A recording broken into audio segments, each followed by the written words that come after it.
Bonjour, ba maman, bandeko, basi, ba jeune fille, ba maman, partout dans le monde entier.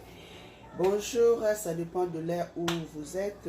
Voilà, aujourd'hui, je vais vous présenter une recette, c'est si simple. Toye biango bisogno surtout, et ça kaka viande, il y a sauce normale, voilà. Au viande nangai, déjà na découpé en gros, maintenant. Na kosupela ngo mai ya moto pona kolongola bazei na ba formol o ba chaka na kati elongola ba biloko nyonso wana. Alors sans plus tarder tokosopa mai ya moto na ngai na tokisi yango toki bien.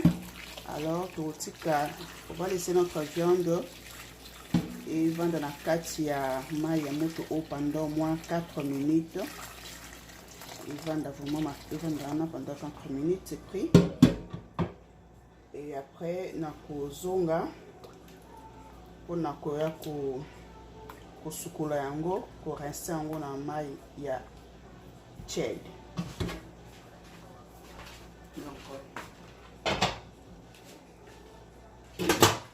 Donc voilà, bandeko mama, si vous avez la viande, sosoto, on s'allie viande, on s'allie moussuni. Il faut toujours que nous na mai ya moto. Au supplément ya moto, il vend pendant 4 minutes. Et l'on la ba microbe, l'on la ba salité, ba kiss, ba chaka na kati. Il faut protéger santé na biso pour biloko to liaka oyo. To yebaka place où ta exactement te. Alors, faut protéger santé na biso pour éviter ba maladies belé. Maya moto est très efficace ya kolongola ba microbe ba biloko ba tiaka ba injectara na kati et voilà donc à toutes donc toleki na étape mosusu. Merci.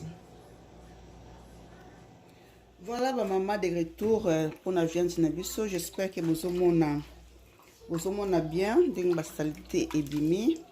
Viande na biso comme mosuna kitoko comme propre. Donc les mai oyo c'était au chède que j'avais laissé notre viande et le mwabazei yango kaka maintenant nazo chango na nzungu oyo ya propre nazo chango na pona ko rincer yango moi mukie lisusu na mai ya moto.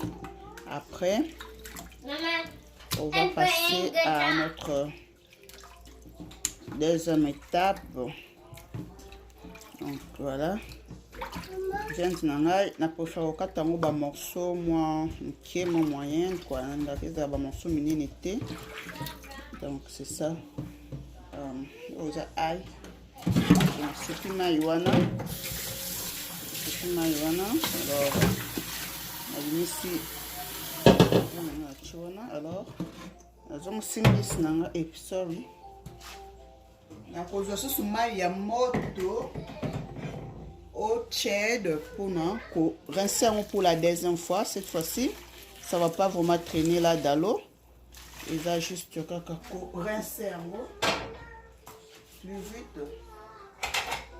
Alors, que traîner na koumila na kolongola yango te parce que ozali étape ya mibale ko sukula yango. Ndenge mai ezobima. Et si ça goûte ya viande, oh non, ça goûte ya viande, non, et si ça va goûter. Si ça va goûter, ça va toujours na goût nango maintenant. Nazo bimisango. Mais ils moto makasi, faut faire très attention. Faut utiliser eloko pour na ko bimisango na kachama ya moto toujours parce que to boyi maboko esika katosika kana biso déjà na banzungu na ba moto na ba cuisine yango. Mais il faut être très prudente ma maman comme papa. Il y a des papas qui préparent aussi, il y a des papas qui cuisinent aussi. Donc l'émission vidéo, cette vidéo ce n'est pas que pour les femmes, c'est pour les hommes aussi parce qu'il y a des hommes qui savent vraiment comment cuisiner. Donc c'est un peu ça. On a basate zo bima na kati viande na oyo eza toujours na saveur nango kobanga na ote o mai ya moto esilisaka goût ya viande tout non so esisa goût ya viande mais la tutokisa yango ndeni ta tolamba yango to kaka ti misusu bakalingaka me ngai nakokalinga viande na ngai te na viande ya kokalinga te sauce ya kokalinga te ekoma makasi za alors soki mai wana ya sali te nakoleka na korinse nzungu na ngai pour la deuxième fois voilà asisi na etape oyo nakopangusa na se ya maramite na nga mpona koleka kotiango na moto voilà la viande na ngai bien lavé voilà bomoni ezobimisa toujours makila eza toujours na kati na viande na ngai yango oyo maintenant toleka na deuxième étape na biso na étape mosusu plutôt mpona kotia viande na biso na moto alors totouche mpe caméra alors viande na ngai yango oyo naye kotia na moto j'espère que bozomona yango nakopesa moto na ngai na medium donc natie na katikati na dimini mwa moke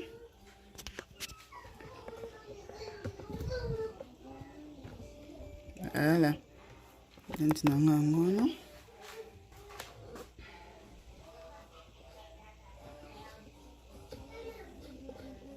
alors mpona kotokisa viande na ngai ezosenga ngai naza na banini bepice na ngai baingrédient na ngai mpona kotia kotokisa na kati kotokisa mwa moke voilà so baingrédient na ngai mpona ya mokolo ya lelo toza na 3 gousses d'ail toza na oignon moko na feuille d'oreiller donc nakotia yango ail na bandi na ail après nati tomate na ngai matungulu na ngai plutôt nati feuille d'oreiller na ngai faut koresaka ba feuille d'oreiller oyo kokauka oyo parce que ekotaka ba porte ebele voilà mpona kotokisa yango toza na besoin ya muscade nutmeg eza muscade eza na anglais nutmeg eza muscade donc tokotia moke na kati nga alingaka muscade mwa mingi nati muscade na nga na kati voilà ezodépendre na yo moko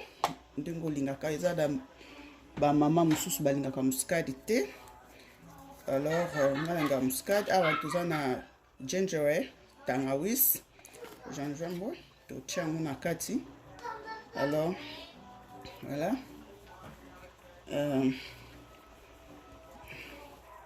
voilà et après ba maman faut kozalaka toujours propre pour que na biso ba maman il faut pas esuka kaka na ba maquillage ba nini na te il faut ezala partout ne bisika bolam tolambaka bisika tolalaka bisika tovandaka il faut ezala toujours propre et alors j'ai mes 2 cubes jumbo. Donc je sais que bato belé balingaka yango te musu balingaka yango te donc c'est facultatif soko olingi okoki kotia yango comme pe okoki kotia yango te t'es pas obligé c'est facultatif donc ngai nasalaka mingi oyo jumbo c'est dur hein donc c'est écrasé kaka kuna na kati donc natia yango mibale et après tokotika viande na biso etoka okoki kotokisa ngo na mwandembi okoki kotokisa ngo na céleri ngai natokisa yango kaka na biloko oyo bomoni wana donc c'est ça quoi natia yango voilà so nazaka na épice mosusu moko eza awa nalingaka yango eza moni complete seasoning eza complet eza na oignon eza na céleri eza na citron eza na black pepper donc yango ndinga nasalaka na rade yango donc na kati voilà ezaka pe na eza na mungwa nati biloko na ngai eza na mungwa nakozala na besoin ya mungwa mokie mingi te mungwa mpenza mokie vous voyez yango nakotia tosala attention baparent mpona mungwa et munga eza malamu te mpona santé na biso ba humain eza koboma santé. Et voilà, natokisaka viande na ngai nakolesa yango mijoter pendant 2 à 4 minutes ebimisa mai na yango moko, jus na yango moko ebima na otia mai mosusu te, kaka jus na yango ebimi pendant au moins 3 à 4 minutes. Après nde nakoya ko ajouter de l'eau. Donc tomonani après. Bye. Bonsoir, bonjour, encore de plus. Voilà, tozongi susu na makusa na biso ya lelo. Voilà, viande na ngai yango tozongi après 4 minutes, je crois, ekoki to 3. Donc omoni ndenge bimisi jus nango, natiaki mai te, natiaki vraiment mai te, kaka mai na sukolaki nango na rinsaki yango mai nango yango. Donc omoni ndenge bimi. Donc viande na ngai ndenge natokisi yango boye na kokalinga yango te, na osala sauce na ngai à côté ya oignon na tomate nde nakobakisa yango likolo wana.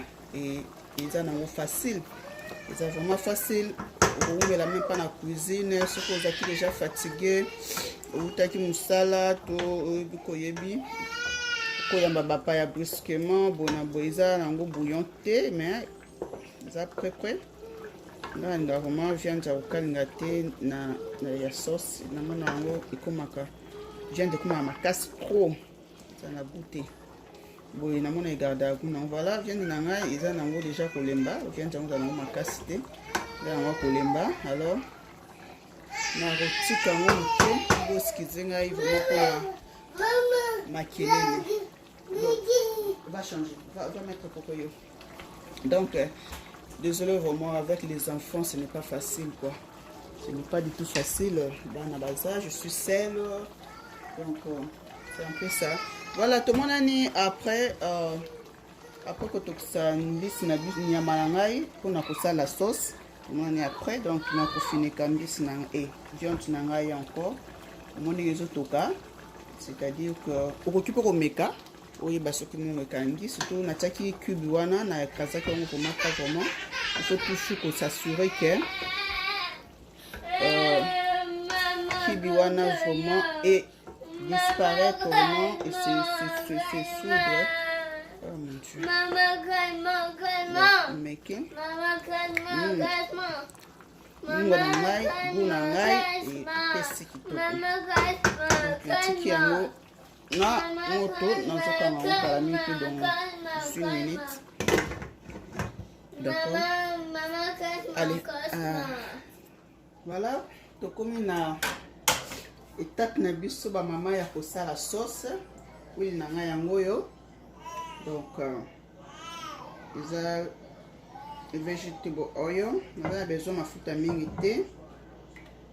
Vu que viande déjà bimisaka mafuta. Donc on a besoin de mafuta mingi te pour na kosala sauce na po déjà. Ce que to moni awa moni viande na nga yango yo eza dena mo bimisi mafuta mingi. Donc on a besoin de mafuta kaka mokie pour na kosala sauce na yo. Alors to démarrer alors mafuta chauffé na kokana mafuta chauffé comme ça na bokaba donc on a na kati.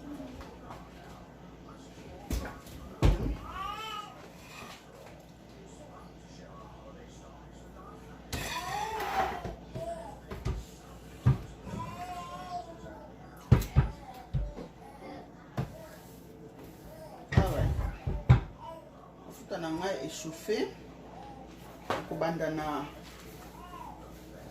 oignon na ngai nakataki oignon na ngai oyo donc oignon akobwaka oignon na ngai na kati ya mafuta oyo ya moto oyo donc voilà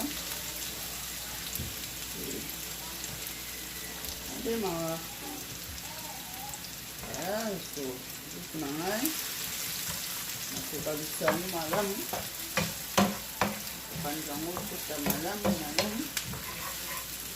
Alors j'espère que moi son ayebi ntango nini esenaka totia tomate bakisa ba ingrédients mosusu mpo naza mpe na green pepper and red pepper yango mpe na kotia yango mpona na sauce na ngai ya piquante ya mokolo ya bilelo. Donc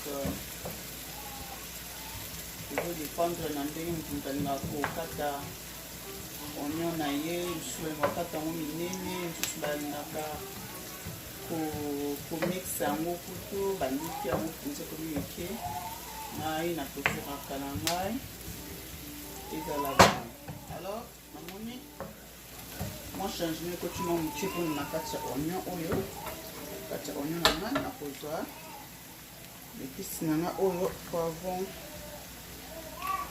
vert na rouge na pe yango na tie na kati mpona se mélanger. Donc nakobalusa yango ti ekolemba, ntango elembi mwa moke omoni changement to kolemba. Après nakoya kobakisa tomate na ngai na likolo. Awa toza na besoin ya baépice ebele te, toza juste na besoin ya tomate, ya oignon, ya green pepper na red pepper. Donc c'est tout.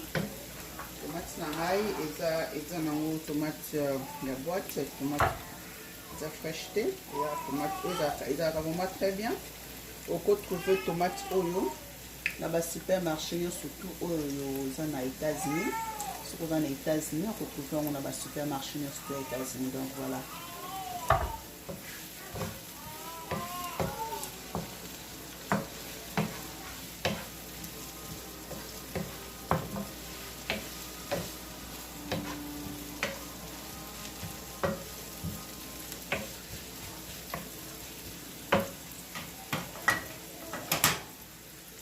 Donc, il faut toujours que vous ayez moi tissu comme mouillé ou bien papier pour na couper un sac couper un sac à mafuta ou esotaka pour que dès que tu finis il y a pour cuisiner au cause na musala makasi te vraiment ya kosala pour na ko nettoyer cuisinière na yo komona ke saleté que ça la mingi te parce que déjà au début oza kopangisa yango ezala moye na mwa savon moke na kati ezalaka mpe bien eyedaka mpona parfois mafuta esopanaka epesaka bamoto.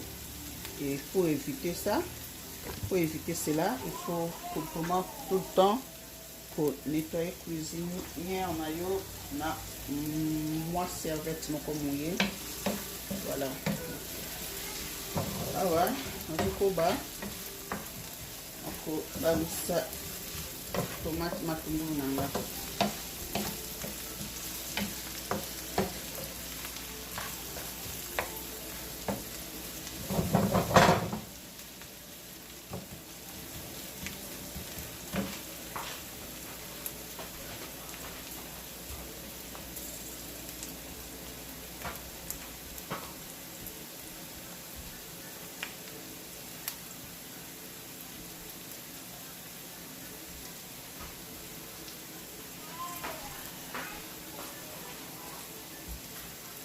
Matungulu na nga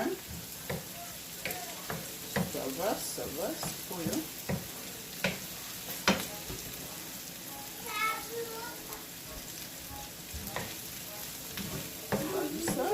balusa, faut faire attention, faut pas hésiter,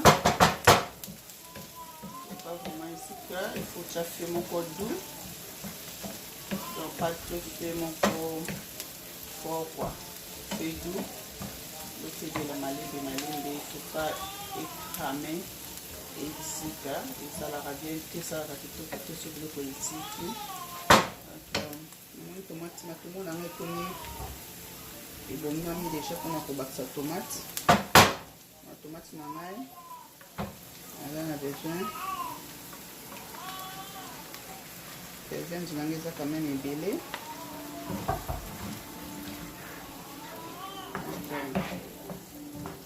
Voilà.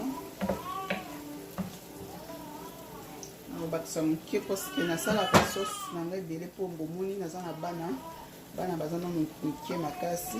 Alors sauce wana nakofaka ezala ebele mpona yango nalesaka bango na fufu loso mash potato ezalaka bien ole bana baza na biloko ya kolia mpo bana bobi bana baza na mike bana vraiment trop mike bakisi mwa moto moke. Alors parce que bana bankoma parfois balingaka misuni te mona lelika sauce apamba na fufu. Alors soki oza mama ya bana sauce mwa ebele na biloko esalaka bien mpona bana na biso ya mike. La sauce na ngai ezotoka donc na voilà sauce na ngai ngo eyo komi na suka sauce ebele sauce na biso ebele solo ya mobesu ebimi nakozwa yango nakotia na kati ya viande na biso oyo totokisaki. Donc voilà viande na ngai yango oyo awa sauce na ngai ebeli ekomi bongo. Donc ma sauce est déjà prête maintenant pour mélanger avec la viande. Et voilà ma viande là, je vais le mélanger avec la sauce. Voilà.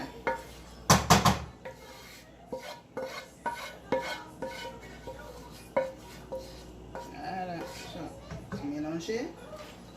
On a besoin de moi maïs, on a pour rincer qui kangoulou.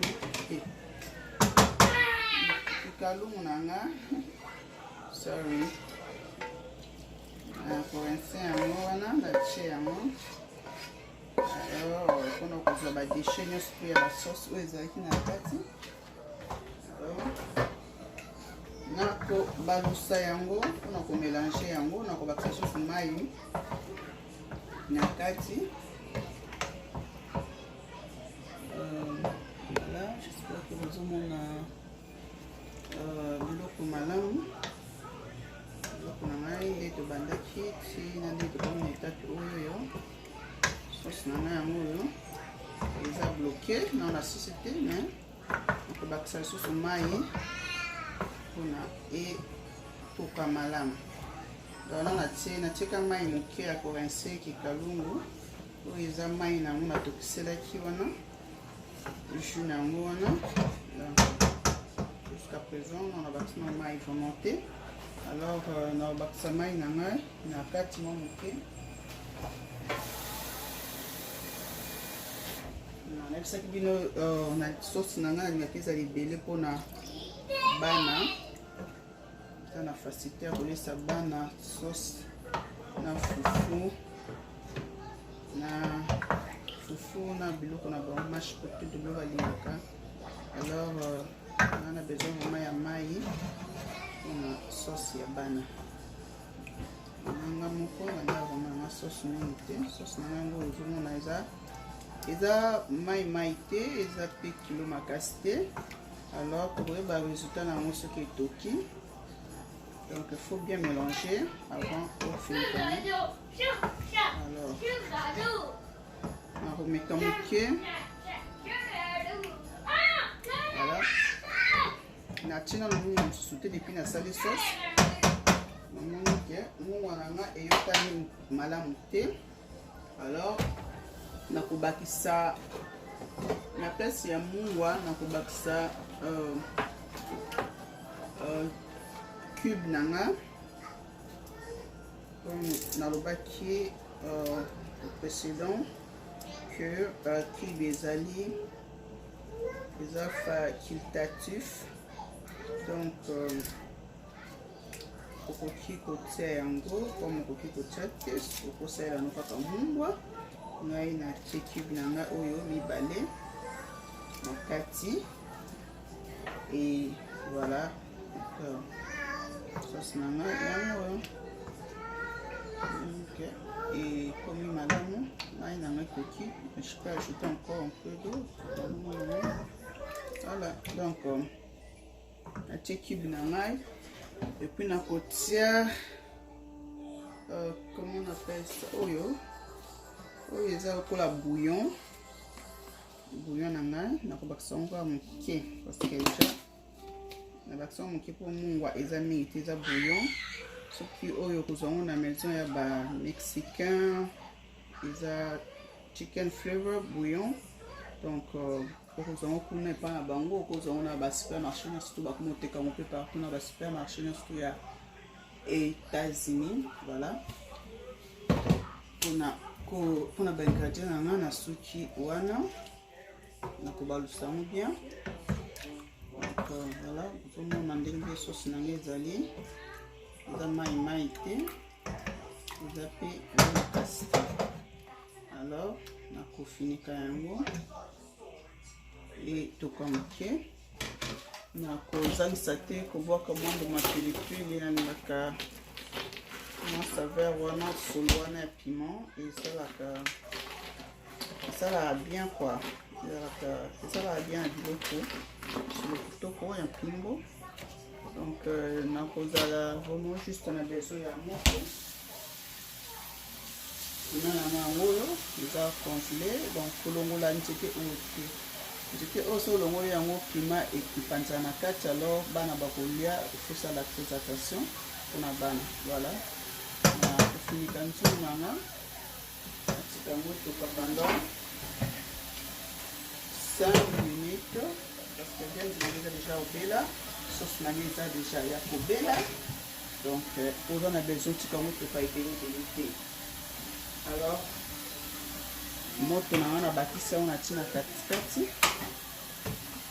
et voilà nous sommes arrivés à la fin de notre recette d'aujourd'hui voilà bomoni biloko na nga yango ebeli sauce na nga yango oyo donc bobanga te pilipili oyo ekepasuka nango te donc sauce na nga ebeli alors nazo vérifier bakibe nabwakaki na kati soki disparaître vraiment bien na kati ya moto naobimisa pilipili oyo d'abord nakoevite ekasuka na kati ya biloko te alors sauce na nga yango ebeli donc voilà nakomeka moke nakodéguster yango un peu nayeba soki vraiment baépice nyonso eyokani voilà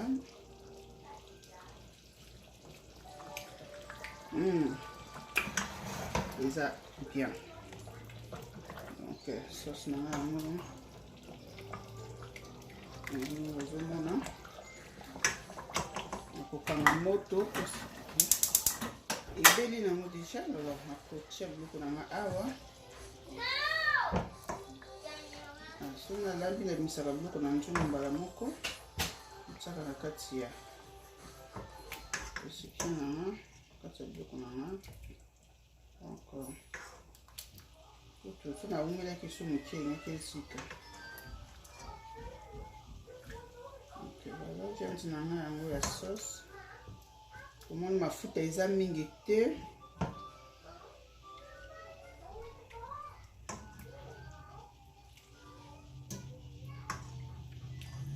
alors viande nanga yango oyo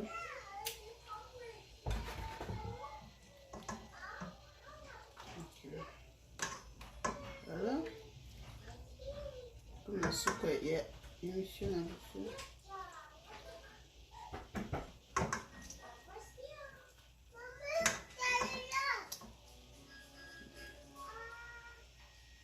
viande nango ebeli nakozwa kaka sauce wana na sote yango boye voilà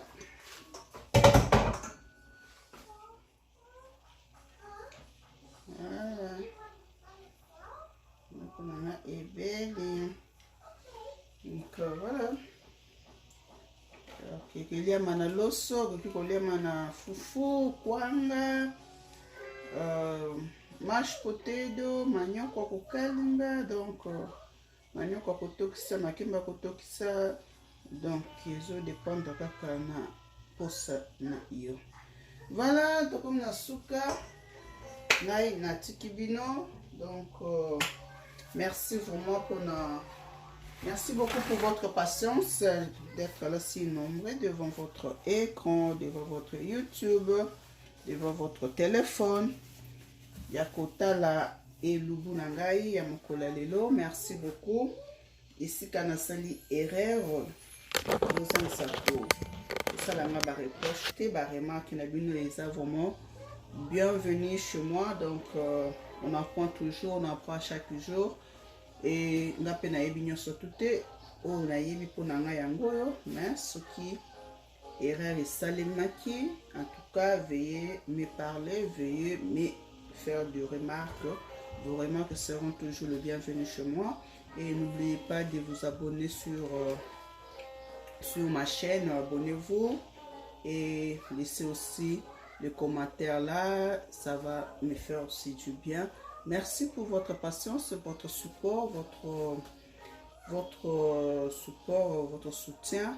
Donc, je vous dis à très bientôt. Que le bon Dieu vous bénisse. Ciao.